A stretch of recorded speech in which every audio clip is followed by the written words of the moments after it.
Добре дошли. Тази вечер ще ви разкажем една приказка. Добре, представете си го повече като реалити приказка. В предишния сезон най-знатният принц избра между всички принцеса Велея и подари своята роза. Заживяха щастливо, обзаведоха покоите си и народиха чудни дечица. И както става в приказките, а често и в съседските взаимоотношения, злата вещица им се видя и ги прокле с най-страшното проклятие.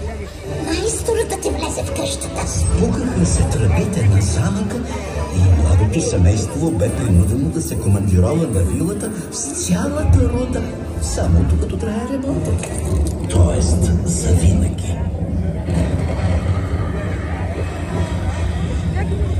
О, не, ще кажете. Сблъсък на поколенията, опашка пред барата. Млъкнете, поне новините да чуя. Ще настинат тия деца. Ама твоята хич не може да готви.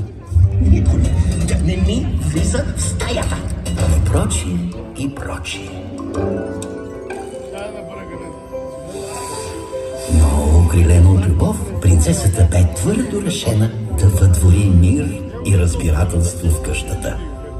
Велея състави план за седмицата и, о богове, всичко се нареди.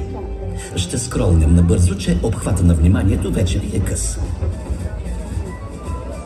Всеки понеделник беше женско царство.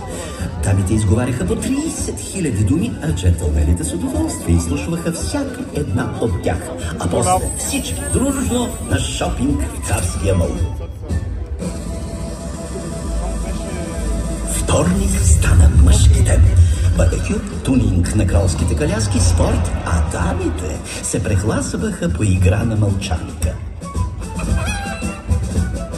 Сряда бе отредена за кулинарния клас на диджей Дзабо и никой нямаше право да е без чорапи. Четвъртък – ден за тик-ток танци и компютърни игри. В петък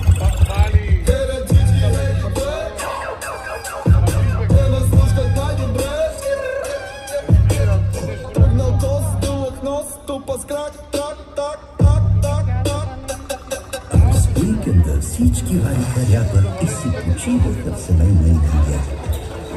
Шегувам се, разбира се. Това е повече реалити, отколкото приказка.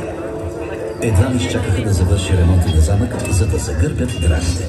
И макар да развиха нервни разстройства, животът продължи почти по-старому. И ако трябва да извадим полука, деца, важното е да уважаваме нашите родители и прародители и да правим взаимни компромиси.